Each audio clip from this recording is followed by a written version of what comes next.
एक जिम में आखिर आपको क्या चाहिए बता दो ना। सेंट्रलाइज्ड एसी है, इक्विपमेंट्स इतने ज़्यादा एडवांस्ड है, इतना स्पेशियस जिम और एम्बियंस तो इतना लाजवाब है।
नमस्कार दर्शकों, मैं नीरज अरवानी हर दिन अग्निपथ के नए सत्र में आप सभी दर्शकों का हार्दिक स्वागत करता हूं। चलिए रुक करते हैं खबर की ओर।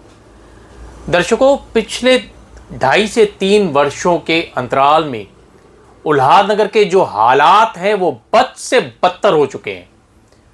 और बद से बदतर क्यों हैं, इनके भी कोई कारण होंगे, जरूर होंगे कारण। क्योंकि एक तो जो मुख्य कारण है वो ये है कि उल्हासनगर में पिछले 2.5 से 3 वर्षों के दरमियान जो प्रशासन का राज, जिसे प्रशासक राज कहते हैं, वो शुरू है। यानी शहर में कोई नगर सेवक नहीं है। शायद एक कारण शहर की जो हालात हैं उसके जवाबदार जो प्रशासक राज है वो भी हो सकता है। ये बात अलग है कि उल्हासनगर में तीन आमदार होने के बावजूद भी शहर की जो हालात है वो बद से बदतर हो चुके हैं। दर्शकों, कई बार आखिर मन में ये सवाल आता है कि इतना बड़ा शहर से जो पलायन होते जा रहा है, आखिर उसका जवाबदार कौन ऐसे कई बार हम लोगों ने प्रशासन तक आप सबों की आवाज भी पहुंचाई है, लेकिन नतीजा वही दाल के 2 पात। यानी इसका कोई भी नतीजा निकलता हुआ अभी तक तो नहीं दिखा है। और शायद अब जो बारिश का मौसम शुरू होने जा रहा है तो ऐसा लग भी नहीं रहा है कि उल्हासनगर में जो सड़कों की खस्ता हाल है उसका कोई भी नतीजा अब आने वाले समय में निकलता हुआ दिख रहा है। नतीजा तो छोड़िए, लेकिन अब जो हालात हैं वो शायद ऐसे लग रहा है कि बद से और बदतर होने जा रहे हैं। हमारी सवाल है प्रशासन से कि आखिर इसका जिम्मेदार कौन। ये सब आप शहरवासियों की जो आवाज है, आज एक सवाल उठाने का प्रयास हर दिन अग्निपथ कर रहा है। चलिए इससे जुड़ी एक खबर आप सभी दर्शकों के लिए आज हर दिन अग्निपथ लेके आ रहा है। क्या है ये पूरा मामला, किस प्रकार शहर की जो समस्याएं हैं, खासकर जो आने वाले वक्त, जो बारिश का जो वक्त है, उसमें किस प्रकार से अंदेशा है काफी सारी तबाही मचने का, उससे जुड़ी एक खबर आप सभी को दिखाते हैं। दर्शकों, इन दिनों उल्हासनगर में जगह जगह बुआरी गटर योजना के नाम पर लगभग शहर का हर रोड, हर सड़क पूरी तरह से खुदी हुई है। दर्शकों, किसी भी शहर के विकास के लिए वहाँ की डेवलपमेंट, वहाँ की उन्नति, सड़कों की उन्नति होना बहुत ज़रूरी है। लेकिन जब दवाई जहर का काम करने लगे तो दर्शकों आखिर उस शहर का क्या होगा? हम आपको बता दें, इन दिनों उल्लासनगर पूरी तरह से खुदा हुआ है।